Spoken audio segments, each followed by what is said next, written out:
Welcome back to Classic Books Deep Dive. I'm Michael, And I'm Joanna. and today we're diving into The Millionaire Next Door, a book that really kind of flips the script on how we think about wealth. Yeah. When you hear the word millionaire, you probably think of sprawling mansions. Right, huge yachts. Luxury cars. Exactly. But The Millionaire Next Door challenges those assumptions. Yeah, the authors Thomas J. Stanley and William D. Danko, they found that most millionaires actually live surprisingly frugal lifestyles. Yeah, it's this whole millionaire next door archetype.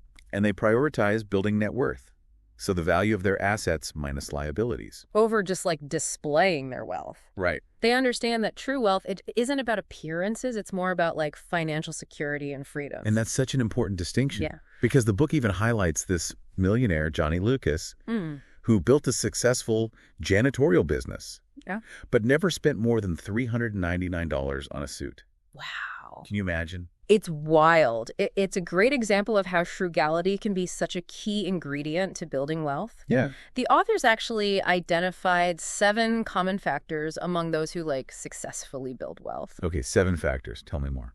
Well, they found that these individuals, they typically live well below their means, allocate their time and resources really efficiently, Right. and value financial independence over social status. Okay. They're also self-reliant, raise financially savvy children, target specific market niches, and choose occupations strategically.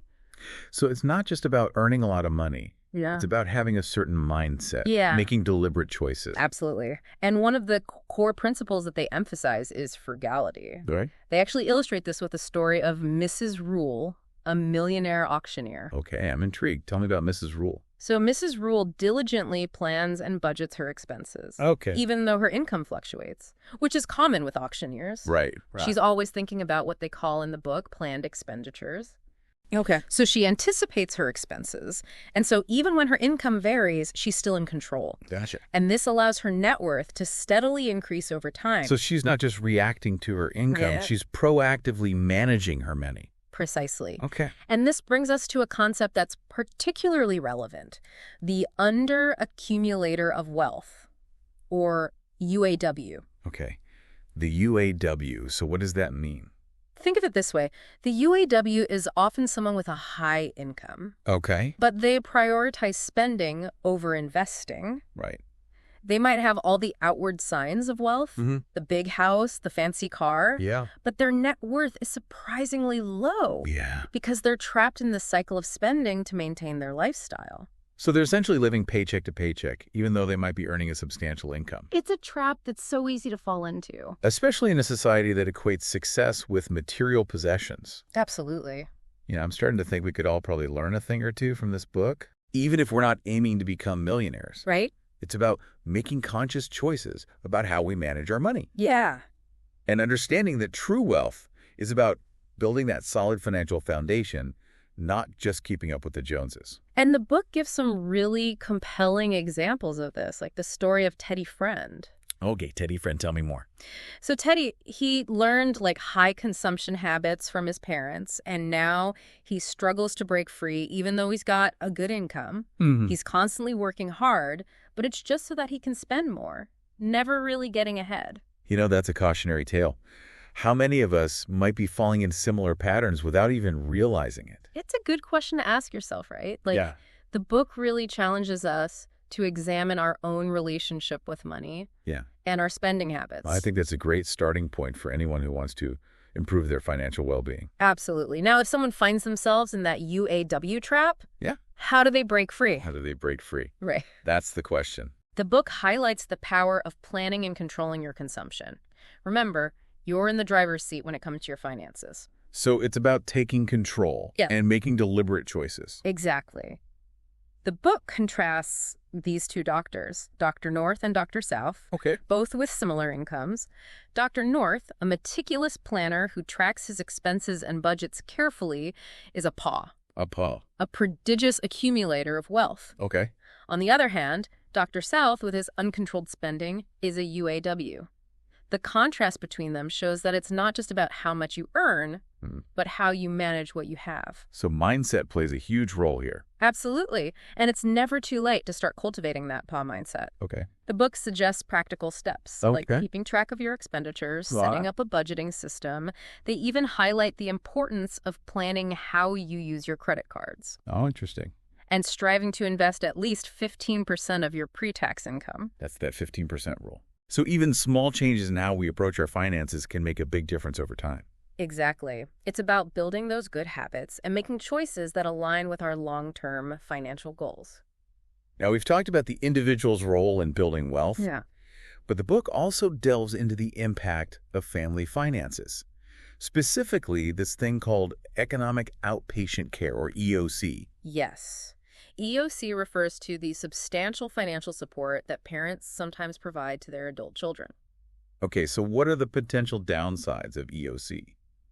The authors argue that while it can be helpful in some situations, EOC can sometimes create dependency and hinder financial independence. Yeah. They use the example of Mary and Lamar, a couple who rely heavily on EOC, leading them to overspend and struggle to manage their finances independently. You know, it's a delicate balance.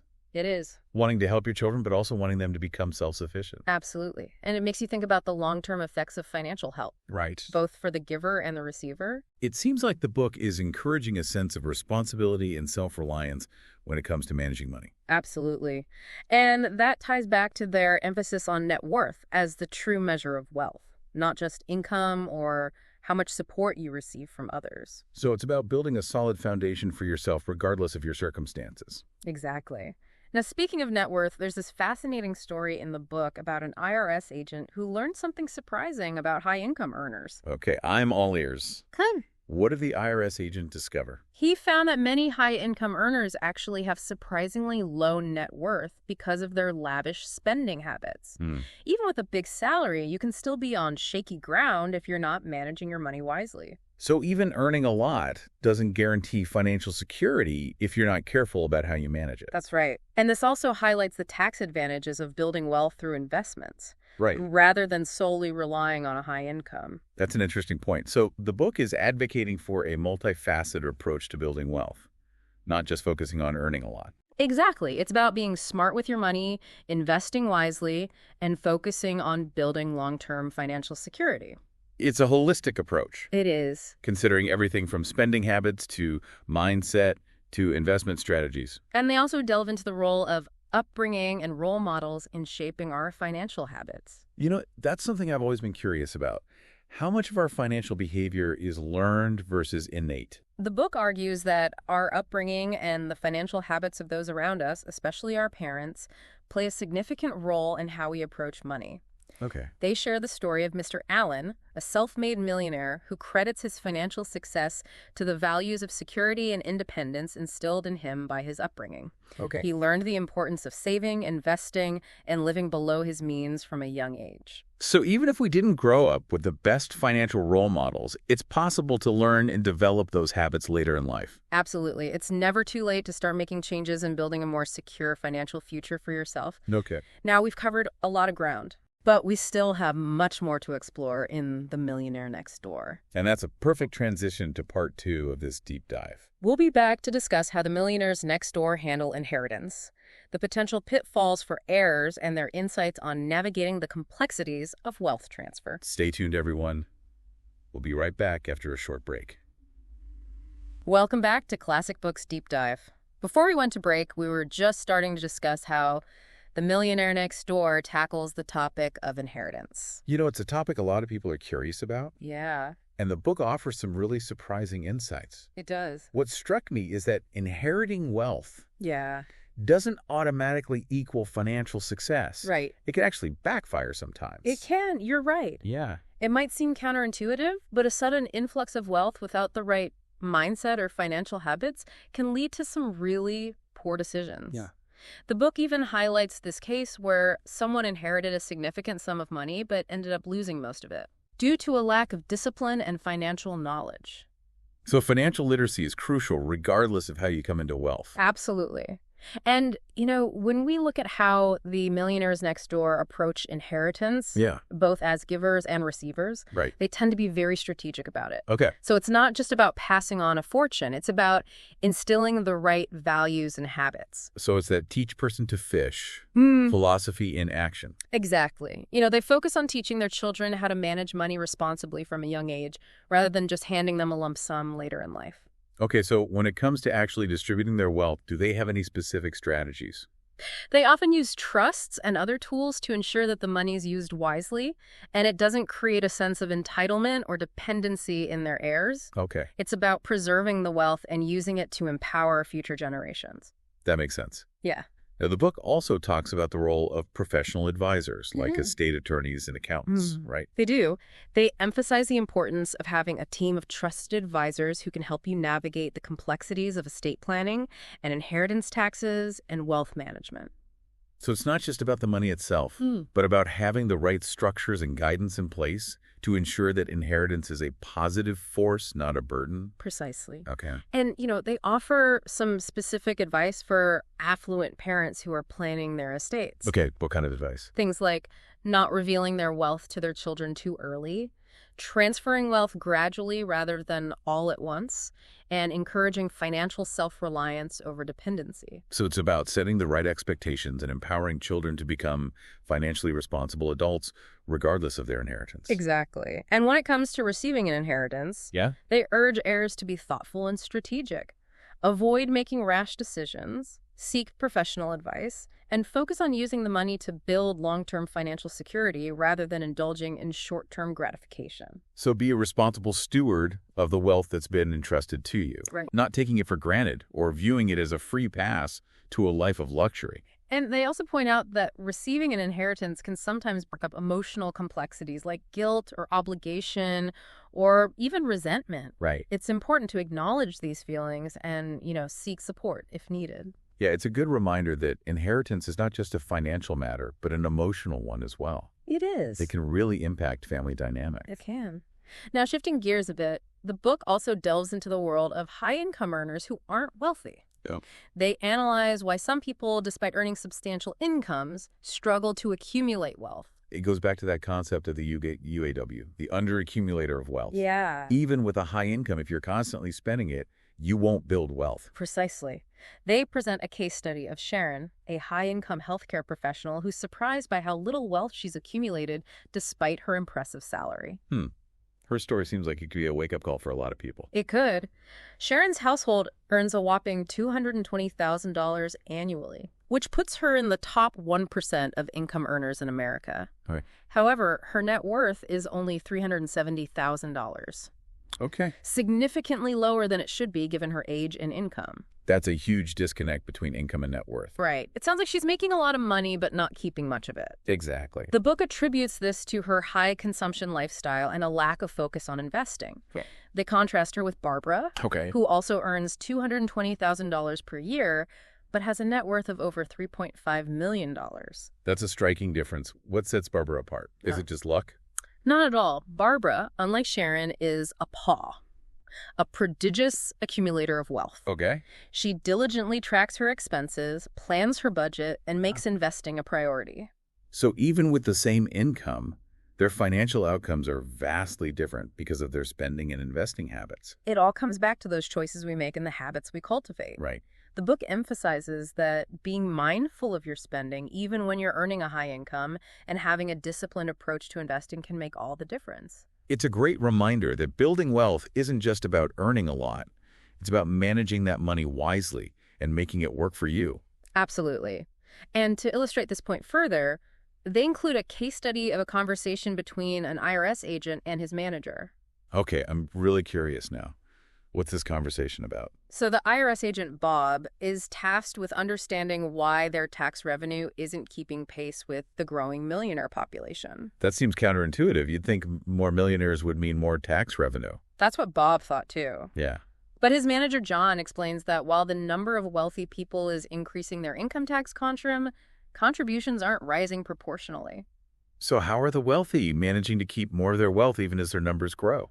John reveals that it's because they focus on building net worth through investments and assets that aren't subject to income tax. Okay. He tells Bob about this deceased woman who was a millionaire but left behind a surprisingly small taxable estate. What? It turns out she strategically distributed her wealth to charitable organizations, family members, and other beneficiaries before her death, effectively minimizing her taxable estate. So she was incredibly savvy about her estate planning. Exactly. And it highlights the importance of understanding the tax implications of wealth accumulation and seeking professional advice to develop a sound financial plan that minimizes tax burdens while achieving your goals. It sounds like the book is encouraging a proactive and informed approach to managing your finances, rather than just hoping for the best or relying on luck. That's exactly right. They emphasize being informed, seeking expert guidance when needed, and being disciplined about building wealth. It's about taking control of your financial destiny. It's empowering to think that building wealth isn't just about circumstance. It's about making smart choices and taking action. And that brings us to another fascinating aspect of the book, their discussion of high-status neighborhoods. Okay, this should be interesting. How do high-status neighborhoods fit into the picture? Well, they discovered that living in a prestigious neighborhood, while seemingly a marker of wealth, can actually hinder wealth accumulation. Really? But don't those neighborhoods usually have higher property values? They do, but the authors argue that living in these areas often leads to higher living expenses and a greater temptation to spend on status symbols and keeping up with the Joneses. Right. They found that many people in these neighborhoods are actually under accumulators of wealth. So they're putting on a show of wealth without necessarily having the substance to back it up. Exactly. They might have the fancy house and luxury car, but their net worth is lower than it should be because they're constantly spending to maintain a certain image. It's a classic case of style over substance. And it seems like a recipe for financial stress. The book argues that it's often easier to accumulate wealth if you live below your means regardless of your income or neighborhood. Okay. There's less pressure to spend extravagantly if you're not surrounded by those who are constantly trying to outdo each other. It's about focusing on your own financial goals and not getting caught up in the comparison game. And they offer this fascinating example of how even some millionaires, despite their wealth, choose to live modestly. What's the example? They talk about this group of millionaires who prefer to buy used cars rather than new ones. Used cars? Yeah. But they could easily afford brand new ones. They certainly could. But these millionaires see it as a matter of principle and financial savviness. Oh, yeah. They're getting a better value by buying a slightly used car as the original owner has already absorbed the initial depreciation hit. Right. Plus, they can often pay in cash, avoiding the burden of car loans and interest payments. So even those who have achieved financial success often prioritize smart spending habits. Exactly. And, they provide a detailed breakdown of the different types of millionaire car buyers, offering insights into their decision-making processes and motivations. It shows that even among millionaires, there's a wide spectrum of approaches to spending and managing wealth. And it all comes back to being mindful of your spending habits, regardless of your income or net worth. It's about making choices that support your long-term financial goals, rather than getting caught up in the cycle of consumerism and status seeking. Exactly. Now, before we move on to the next part of our deep dive, I want to touch on one more crucial point the book makes: the importance of role models and mentors. Yeah, we touched on this a little earlier, but it's worth emphasizing again. It is. The book really underscores how our financial habits are often shaped by those around us, especially our parents. They share this compelling story about Mr. Allen, a self-made millionaire who attributes his financial success to the values of financial security and independence instilled in him by his upbringing. He learned the importance of saving, investing, and living below his means from a young age. It makes sense. Yeah. If you grow up in an environment where those values are emphasized, you're more likely to adopt them yourself. And it highlights the importance of being mindful of the financial messages we send to our children, both through our words and actions. So be conscious role models. Yeah. Showing them that true wealth isn't about material possessions, but about financial security and freedom. Precisely. And for those who didn't have the benefit of positive financial role models growing up, they suggest seeking out mentors who can provide guidance and support in their financial journey. It's never too late to learn and develop good financial habits. And on that note, we'll transition to the final section of The Millionaire Next Door after a quick break. We'll explore their advice for breaking free from the UAW mindset and achieving financial independence. Stay tuned. Welcome back to Classic Books Deep Dive. We're wrapping up our exploration of The Millionaire Next Door. And it's time to get into the practical stuff, breaking free from that under accumulator of wealth mindset.